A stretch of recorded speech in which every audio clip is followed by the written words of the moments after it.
you won't put your trust in me. Bet you won't let me go further than you can see. Bet you think I plan something and won't say if you think I'm thinking. That's fly, man. That's right. So fly. Hello, Hello. and welcome to Basement Movie Room. So we are reviewing another Vinegar Syndrome film, Death Promise, and this was a surprise treat, to be honest. Yeah. So Death Promise, if you can hear, there's a great theme song in the back, follows the story of I guess it starts out with three people. It comes, Pop, Lewis, Yeah. Charlie, and Speedy. and Speed. Oh, man. Speedy, yeah. Who live in New York, and their apartment building, well, I guess Charlie's and Pop's apartment building, because that's father-son, is being like ravaged by these random guys who are trying to get them to move out of the apartment building because who knows what. Develop. I mean, they want to develop it or whatever. It's worth a lot of money, and they want to get all the low rent people out of it. So there's like various stages of what they're doing. Like they come in and turn off the gas and the electric, and there's some martial arts fights there. And then somebody brings in rats. Somebody tries to set the place on fire. But essentially, the movie is about them fighting against the landlords. And it's slowly revealed that the landlords are kind of like working together to try to clear these. You're kind of dancing to the Death Promise song. It's great. So good. It's 1970s great. So good. Yeah, the landlords are like working together to try to get them out of there to make a bunch of money. It's never really made clear what they're doing to make a bunch of money. No. But clearly they want to develop this area and make it better because it's New York City. They can make a lot of money. So what happens is Pop gets murdered by these guys, and there's a shadowy figure. There's four like real estate type developers. One's like a drug dealer. One's an Italian guy. Yeah. One's a judge. The mob. And one's like a Jewish mob or just Jewish guy. Yes. Yeah. And then there's like this main little guy who works for another guy that nobody else seems to know about, like the ringleader, who is a shadowy character petting a cat, Inspector Gadget. Yeah, Inspector Gadget. You thought it was like Inspector we brought Gadget, that up. It was like, what is this, Inspector Claw Gadget? from Inspector Gadget. The Claw. So the movie follows Charlie and Speedy as they're trying to get revenge for Pop's death, Lewis's death. And there's a martial arts instructor, Ciabatta. Actually, I call him Ciabatta because that's what it sounds. Ciabatta bread. And he's a friend of Pop's, and he's the trainer of Speedy and Charlie. And I'm saying Charlie weird because that's the way they say it throughout. It's Charlie. There's no R. Nobody pronounces the R in this movie. There's no R in this. So the martial arts instructor sends Charlie off somewhere to train with his special instructor, his instructor. And so Charlie goes off, and in the meantime, Speedy is taking a look around, trying to figure out what's going on. And literally, Charlie's gone for like 15 minutes of the movie, and you're seeing him train with his special master, who is a clearly younger man who is disguised as an older man. But he comes back, and they decide to take out all these real estate developers who are trying to take it down. And the funny thing is the cover art. You got the cover art over there? Yes. Yeah. The cover art literally spoils the death of every one of the real estate developers. Every character in the movie basically who dies is spoiled on this cover art here. It's a great cover art. It's Vinegar Syndrome, of course. Then again, though, we were talking about the cover art before the movie. We're like, how much you want to bet none of this happens? Yeah, we thought for sure none of this would happen. In the movie. And spoiler alert, every single thing happens. Yeah, except we still haven't seen this guy. Yeah, that guy doesn't exist. That's not Charlie. He doesn't show up. Rambo is not in this movie. Yeah, he doesn't show up. So they go to get revenge on all these guys, and they do. And spoilers obviously. They end up killing the Italian guy. Goes down first with arrows, and it's actually pretty good. It's pretty funny. It's an interesting death. Yeah, it's an interesting death. It is how they did it, because they didn't kill him themselves, as far as I could tell. No, they had like one of his lackeys accidentally kill him. Yeah, and they set it up pretty. And so Pretty from smart. him, they moved to the Jewish guy, right? Yeah, the Jewish guy is number Jewish 2. guy. At least, well, I assume it's a Jewish guy. He's number 2, and I don't remember how did they kill him? I can't remember. Oh, it was punching through the car window. Yeah, it was the car window. They yes. punched through Charlie punches through a car window and takes him out, and then they move to the judge. This piece of art. And they do it with poison for the judge. They sneak into his compound. Sneak, I say, because they didn't really sneak, but they poison him. The outfits. Can we talk about the outfits they wore? Yeah, all the to sneak in on the judge. Yeah, the sneak in on the judge. They're wearing bright yellow shirts. Yes. There's no stealth here. At nighttime, it's a stealthy they're scene. like, they're trying to be ninjas. Yeah. And they're wearing bright yellow.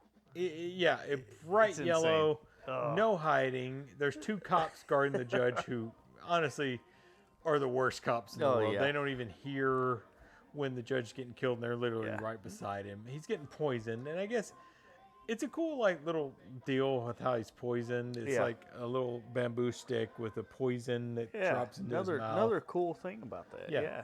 This movie. And so then they move on from the judge to the drug dealer. Yeah. Jackson. That was his name. Yeah. You look like a Jackson. So Jackson is the drug dealer, and Speedy has like a beef with this drug dealer because his brother died from a drug overdose. So Speedy takes out the drug dealer with a bag full of rats, which is also on the cover. Yep. We saw this cover, and we were like, what are the chances this bag full of rats is going to happen? And I was like, 100% it's not going to happen. Yep. It happens. It happens in the movie. I was wrong. It truly happens in the movie. So Speedy gets that one. And then they go after the last guy, who they don't realize is working for someone else. So when they get to him, he's got protection of a couple of Thompson machine gun guys, and the Thompson machine gun guys die mysteriously. And they get to him, they take him out, and our favorite character in the movie, the red-haired ninja guy. Yeah, if you love Red Letter Media or know of them, Rich Evans is in this movie as a bodyguard. Not really Rich Evans, but it sounds like him. Close to it. So, like the karate screams from this guy. Oh my gosh. He's a red-haired guy with a terrible haircut, and his karate screams are literally Rich Evans saying AIDS. Yeah, we were both laughing. I was dying hysterically. I was dying every time because there's Yeah. one scene where it flashes away from him fighting, and it's the other Asian friend of Charlie's fighting, and you can still hear the red-haired guy screaming in the background, and I'm like, oh God. It's it. Like overall, honestly, the martial arts and choreography in this movie is fantastic. Yeah. It's actually really, really good. You can tell these guys have actual training, and of course it's a 70s, 80s movie, so every person has martial arts training. This choreography is better than New York Ninja. Yeah, no, it's absolutely better than John Liu did a good job, but this is better. This is faster. This is above it and more convincing than New York Ninja. Absolutely. I think some people got hurt in this movie. Yeah, it's quite possible. Yeah. They went for broke in this movie, and they probably did it. Yeah. So they take down the main guy and Mr. Leprechaun Ninja, and they discover that Shibata is actually the main bad guy, and he killed Pop, and that he's been masterminding this. There's no real explanation for why he's masterminding this. Yeah. So they have to fight his got 2 money, sons I and guess. him. Yeah. So, of course, Speedy takes one son. The Asian friend of Charlie takes the other son. And Charlie gets a one-on-one with Shibata at the end with a fight that goes on for a long time. It's probably 10 minutes. Yeah. It's probably a 10-minute fight. It's really long. And, of course, And Charlie is victorious. And it ends with spoiler on the cover. Yep, you got the cover again. Throws him over a nice over a dummy building. throw over the side of a roof. So the dummy was amazing. yeah, it was great. They're always great. Yeah. So Yeah, I mean, this movie is super entertaining. Overall, it's probably well done. It's probably one of the better Vinegars we've watched so far. I mean, it's definitely one of the better ones. And I mentioned earlier, like the dad did an excellent job. Yeah, that guy's a good actor. Yeah, it was really really good. Nobody else in the movie was as good as him. No. Everybody else was kind of stilted. When Dad died, the acting died. Yeah, the acting went downhill a long way. But yeah, I mean, overall, it's really good. It's really enjoyable. Yep. I like a lot of the cinematography in this too. There were some good close-ups. Like they closed in on the eyes every now and then. I thought that was kind of laughable, but there were some good like real close-ups and the choreography again and the martial arts going on. The martial arts stuff was great. Yeah. The shooting of the martial arts stuff, it never looked sped up. It looked like it was very real. Now there's some pulled punches on this. Yeah. But there's one scene that was terrible. Martial arts wise that we both laughed at, but other than that it was pretty well done. The outfits were amazing. Oh yeah. Oh. It opens, and we're seeing it right there a little bit. It opens with them two wearing identical yellow jumpsuits, pretty much. And obviously, that's a callback, I assume, to Enter the Dragon and Bruce Lee. 100%, yeah. So they're kind of calling back to that. But I mean, I can't complain about this movie. No, it's probably I do not regret this purchase from Vinegar. No, this was 100% entertaining. Oh God, yes. Yeah, it wasn't terrible. Vinegar Syndrome release for this. This is for me. Are we gonna get into ratings yet? We're gonna get to ratings. Yeah, we're gonna get to it soon. I want to talk about the soundtrack because the soundtrack was done by one band or person, and this song, if you can hear it, it's a banger. It's a 1970s banger. It's absolutely, the music is very 70s, very like soul, kind of like soul R&B. Yeah, a little funk too.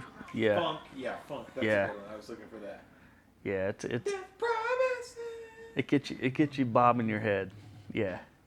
It's fly. So it's very fly. Can you dig it? Yeah, can you dig it? So the performances, like we said, Pop was good. Yeah, that guy Charlie's okay. Speedy was entertaining, but not good. No. And nobody else was really good in the movie. All the bad guys were pretty good. Yeah. The Four Horsemen and Yeah, no, they were actually really good. I'd place them right there with Pop, but they're just not on screen that much. Yeah. But Speedy was mediocre at best. Yeah. But I like him. Yeah. I like him. His hairstyle changes. They kind of limited the amount of lines that those guys had, which was great. It worked out perfectly. Yeah.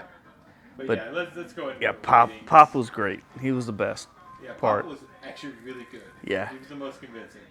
So rating-wise, I'll let you go first. So on the vinegar scale. We do regular scale and vinegar scale for Vinegar Syndrome movies. Yeah. So go for it. So vinegar scale, I gotta go with like a 4.7.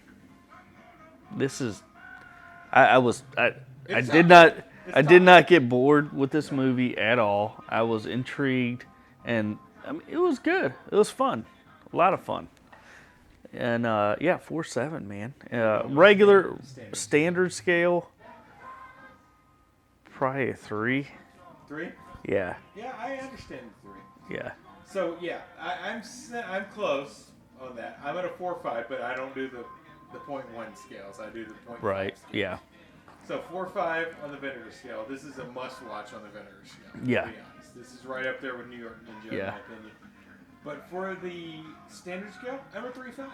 I thought it was entertaining. I think it's worth watching, even if you're not in the vinegar Interesting. Syndrome. I think it's very worth watching. So I'm higher on the vinegar scale. Yeah, you're slightly higher on the vinegar scale, but lower on the real standard. movie scale. Yeah. Death Promise. Yes. Definitely check it out. I mean, it's probably one of the better releases Vinegar has to this point that we've watched. It's fun.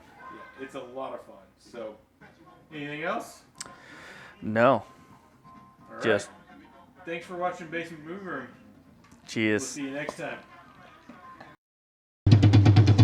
That's a promise. Bet you won't put your trust in me. Bet you won't let me go further than you can see.